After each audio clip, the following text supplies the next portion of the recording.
आपने बॉलीवुड फिल्मों में कई बार अभिनेत्री ममता कुलकर्णी को देखा होगा, लेकिन आज हमारे साथ जो मौजूद हैं वो बॉलीवुड की अभिनेत्री नहीं हैं, वो श्री यमाई माता ममता नंदगिरी जी हैं। बहुत बहुत स्वागत है आपका। कैसी अनुभूति है पहले मुझे बताइए। सनातन का ये त्यौहार महाकुंभ है और कल आपको मौका मिला, आप अब महामंडलेश्वर कहला रही हैं, कैसी अनुभूति है? अभी सोचिए, ये अवसर 144 साल के बाद ये महाकुंभ में जो एक ग्रह और नक्षत्र का जो मेल हो रहा है और इसी में मुझे महामंडलेश्वर बनाया गया। ये तो सिर्फ परमात्मा ही कर सकता है, महाकाली ही कर सकती है, आदि शक्ति ही कर सकती है, और वो भी अर्धनारेश्वर स्वरूप द्वारा मुझे महामंडलेश्वर घोषित करना बस उन्हीं का ही योजन था। और मैंने उसमें मैं क्या बोलूँगी, मुझे शब्द ही नहीं है इसके लिए। आपने किन्नर अखाड़ा ही क्यों चुना? बिकॉज ये स्वतंत्र अखाड़ा है, यहाँ पे कोई बंदिलगी नहीं है, यहाँ पे कोई आपको मुंडन नहीं करना पड़ेगा, आपको कोई यही वस्त्र मुझे 24 घंटा धारण करना ऐसा कोई जरूरी नहीं है, इसलिए मैंने चूज किया।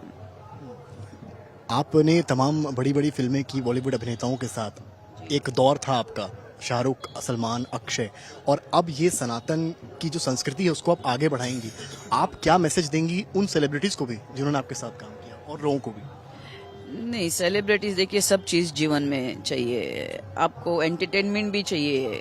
कभी आप बहुत एकांत में होते हो तो आपको फिल्मी गाने भी सुनना अच्छा लगता है। मैं एंटरटेनमेंट को क्या बताऊँ, सब भगवान ने व्यवस्थित रखा है, हर चीज की जरूरत है अपने जीवन के लिए। आपको गाने भी पसंद होने चाहिए, आपको धर्म भी पसंद होना चाहिए, आपको अर्थ की भी अपनी महत्वता है। और ध्यान ऐसी चीज है, आपको सिर्फ उसको भाग्य द्वारा ही प्राप्त, आपका जन्म ही उसी चीज के लिए। सिद्धार्थ को अगर पूछा जाए, वो अपने पिता के महल में बहुत उब गए थे, पिता ने हर चीज की सुविधा उनके सामने रखी थी, औरतों को रखा था, शराब को रखा था, लेकिन फिर भी वो उससे थक गए। एक दिन उनको महल के बाहर जाने की सोच ही नहीं, वो उनका टर्निंग पॉइंट ही आया था जीवन के अंदर। अभी बहुत भौतिक हो गया तो बाहर गए, दुख दिखा, मृत्यु देखी, उन्होंने देखा ये भी मेरे साथ होने वाला है, बस वो परिवर्तन था, मेरे साथ भी वही परिवर्तन हो गया जीवन के अंदर। कैसे संपर्क में आई आचार्य महामंडलेश्वर के, आपने उनसे क्या आग्रह किया था? कहानी बता दीजिए एक बार। देखिए, मुझे ऐसा हो गया कि मुझे चार जगत गुरु ने मेरी परीक्षा ली 3 दिन तक। मेरे को विचित्र विचित्र प्रश्न पूछे, सिर्फ एक आध्यात्मिक आदमी ही उस प्रश्न के उत्तर दे सकता है। एक सन्यासी और जिसने समाधि की वो अवस्थाएं प्राप्त की, वो ही उन प्रश्न के उत्तर दे सकते हैं। तो उन्होंने मेरे प्रश्न से समझ गए कि मैंने कितनी तपस्या की है। ऐसे ही मुझे महामंडलेश्वर की पदवी नहीं मिली है, ये मुझे परीक्षा मेरी ली गई 3-4 दिन से, और मुझे 2 दिन से आग्रह कर रहे थे कि आप महामंडलेश्वर बनो, महामंडलेश्वर बनो। मैंने बोला नहीं नहीं नहीं नहीं, मुझे किसी चीज में बनना नहीं है, मैं स्वातंत्र हूँ, मैंने ऑलरेडी निर्वकल्प समाधि को प्राप्त किया, मुझे अभी और किसी चीज की क्या जरूरत पड़ेगी, किसी लिबास की क्यों जरूरत पड़ेगी। लेकिन ये लिबास मुझे इसलिए, तो मैंने नाखाड़ अपना ये किन्नर अखाड़ा को चूज किया, बिकॉज ये मुक्त अखाड़ा है, ये किसी चीज को बनता नहीं है। मैं ये इसको धारण करूं जब मैं कुंभ में हूँ, या मैं ऐसे कोई धर्म के लिए मैं प्रचार करूंगी या ऐसा करूंगी, सम्मेलन करूंगी, तो मैं ये धारण कर सकती हूँ। और मैं नहीं, अगर तो जैसे एक डॉक्टर होता है या जैसे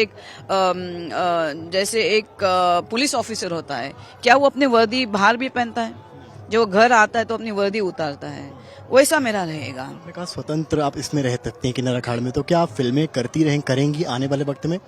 नहीं, वो तो नहीं हो सकता है। देखिए, अगर आप 23 साल घोर तपस्या करते हो, उग्र तपस्या करते हो, ध्यान करते हो, इतना वैराग्य आपके अंदर आता है कि ऐसी कोई एक क्षण मात्र भी ये नहीं रहती कि आप बॉलीवुड में जा सकोगे, ये तो कल्पना नहीं हो सकता।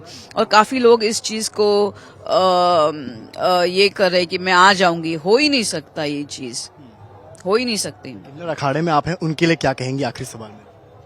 किन्नर अखाड़े के बारे में क्या करूँ, ये साक्षात अर्धनारेश्वर स्वरूप है। जैसे पाराशक्ति ईशानाय विद्महे,